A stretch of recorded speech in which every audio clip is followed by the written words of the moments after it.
gudoomiyaha baarlamaanka maamulka Khaatumo Maxamuud Sheekh Cumar Xasan oo wareysi gaarsiiyay telefishinka caalamiga ee Somali Cable ayaa wuxuu kaga hadlay arrimo dhowr ah ay kamid tahay wadahadalkii maamulka Somaliland iyo maamulka Khaatumo oo wada socday iyo waliba sidoo kale doorashada cusub ee lagu doortay madaxweynaha cusub ee dawladda federaalka Soomaaliya Maxamed Cabdullaahi Farmaajo maamulka kamida dawladda federaalka ee Soomaaliya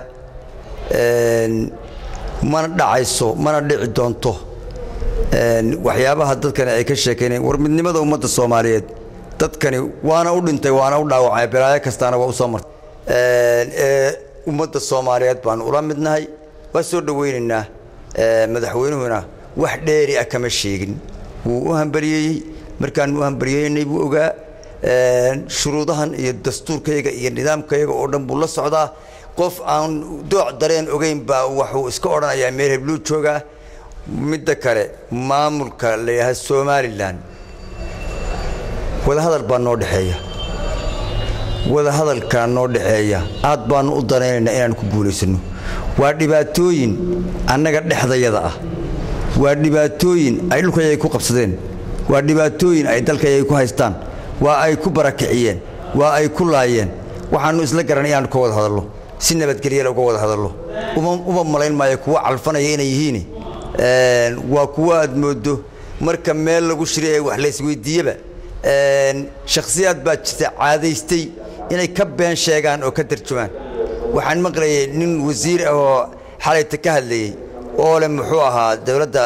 maamul goboleedka Khaatumo ee xaydaankii la soo wada galay Soomaaliland wardeed dadkan meesha ku haysataan in caadaysta laga dhigo ummadda dhan loo wada sheego oo marba wixii la doonayo lagu hadlo ma taalaay waxaan u maleynayaa waxa fiican taana in dan looga soo durko run lagaga wada hadlo danta ina ka dhaxaysa waxa weeye warsadeen u wada noolaanaa sidee ubadkeena dhimanaya iyo asayda iyo ilmaha dhimanaya iyo rajada iyo agoonka waa tahay gudoomiye waxaad ahayd wafdidii maamulka Somaliland iyo maamulka Khaatumo uga qayb gashay wada hadalkii ka dhacay magaalada Sabaa ka waran shirkaas muxuu ku dambeeyay shirkaasi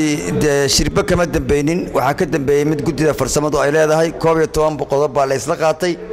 gudida farsamadu waxay isugu tageen Djibouti imika waxay isugu tageen inay isweydiiyaan war maxaa ka hirgalay 12 qodob maxaan ka hirgelin gebigooduba waxay u xil saarayeen inay wixii hore waxa ka qabsoomay ama waxa aan ka qabsoomin iska weydiiyaan iyo inay shirka dambe ajandihiisa iyo barnaamijkiisa diyaariyaan waxba ku dhamaaday iyo waxbaanu kala saxeexanay iyo xayndaab Somaliland baa la soo galay iyo Somaliland baa lagu biiray war waxaasi waxba kama jiraan gudoomiyaha baarlamaanka maamulka Khaatumo Maxamuud Sheekh Cumar Xasan ayaa maraan ka weydiiyay doorashadii ka dhacday magaalada Muqdisho ee caasimadda dalka Soomaaliya dareenkooda ku aadan hadii ay yihiin maamul ahaan wuxuu kaga jawaabay lagu doortay madaxweynaha cusub ee dawladda federaalka Soomaaliya Maxamed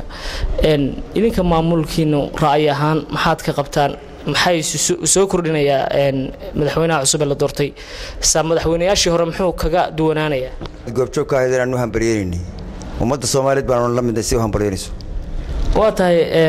ummadda Soomaaliyeed kulli waad u hambalyeyseen meel kasta oo lagu hambalyeeyay madaxweynaha maamulka Khaatumo Cali Khaliif Galeyd oo ku sugnaa muddooyinkan dambe magaalada Djibouti jamhuuriyadda Djibouti oo wada hadal u tagay Somaliland iyo Khaatumo wuxuu asagu sheegay in ay madaxweynahaasu xamar oo madaxweyne u yahay ka waran jawaabtaayada marka ugu horeysa madaxweynaha maamulka Khaatumo Mudane Cali Khaliif Galeyd wuxuu ahaa qofkii koowaad ama labaad ee madaxweynaha Farmaajo u hambaliyeeya markii habeenkii uu doorashada ku soo baxay marka ku xigta way jirtay tabashooyin dawladihii hore iyo maamuladii hore ee ka horeeyay Farmaajo aanu ka tirsanaynay way jiraan laakiin maamulka Khaatumo wuxuu dastuuriyan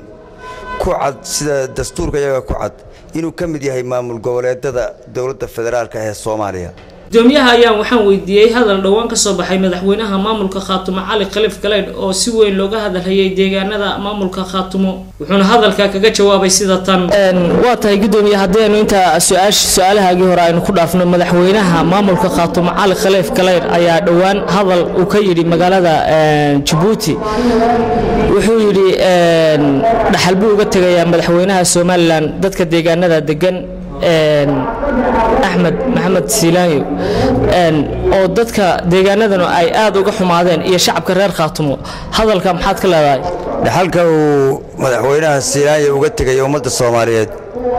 waa mid jira waana midnimada ummadda Soomaaliyeed lagu qanco hal yimaan sida weey Maxamed Cali Bile Maxamed Karaama telefishinka caalamiga ee Soomaali Cable buu hoodle